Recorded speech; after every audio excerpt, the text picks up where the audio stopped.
If Democrats are looking for a way to save the country from conservatism, then they really need to start paying attention to millennials.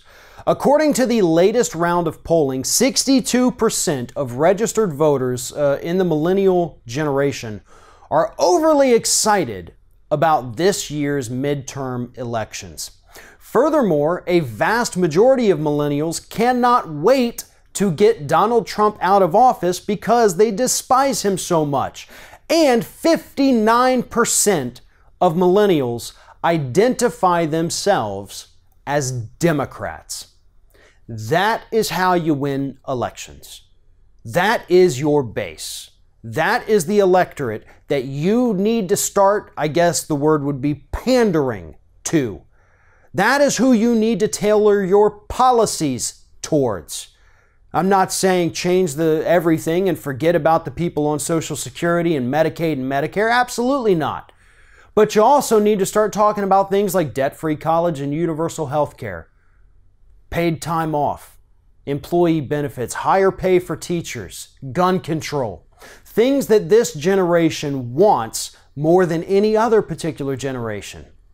The Democrats have a major opportunity right here to swoop in and let these millennials know that they are on their side and this is the political party that they should be with for the rest of their lives. Unfortunately, instead of doing that, we have Democrats out there trying to hide the fact that banks are engaging in racial discrimination.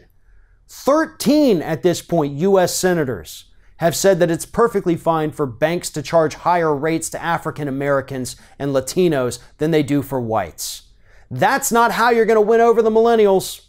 You're obviously talking out your ass on social issues if you're cool with banks engaging in discrimination. You're bad on controlling the banking industry.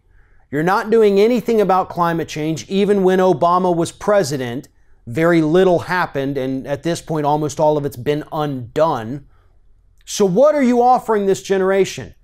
These people are excited to vote. They want to go out there and get rid of Donald Trump, get rid of the Republicans, and put the country back on the right track, but they don't have a political party that's willing to do that. So as much as the Democrats could come in and show these voters that they're the way of the future, I think it's time for the third parties.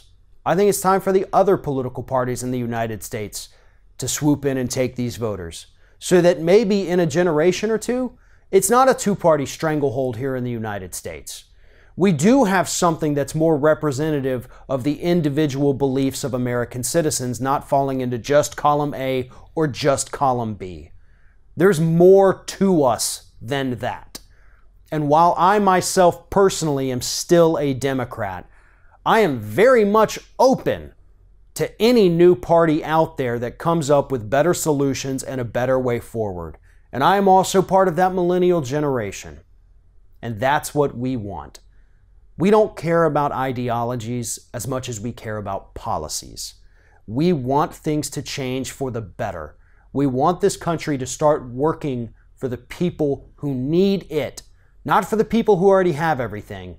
And right now it looks like both of our major parties are ruling for that particular class.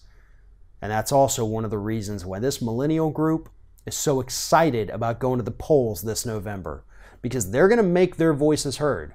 And it's not going to be something that the powers that be are going to enjoy hearing. Thanks for watching, and if you like what you see here on Ring of Fire, we encourage you to subscribe to our channel. You can see the little subscribe button down there, but if you're watching it on another device where you can't see it, go to youtube.com/TheRingOfFire, hit subscribe, be notified every time we get a new video.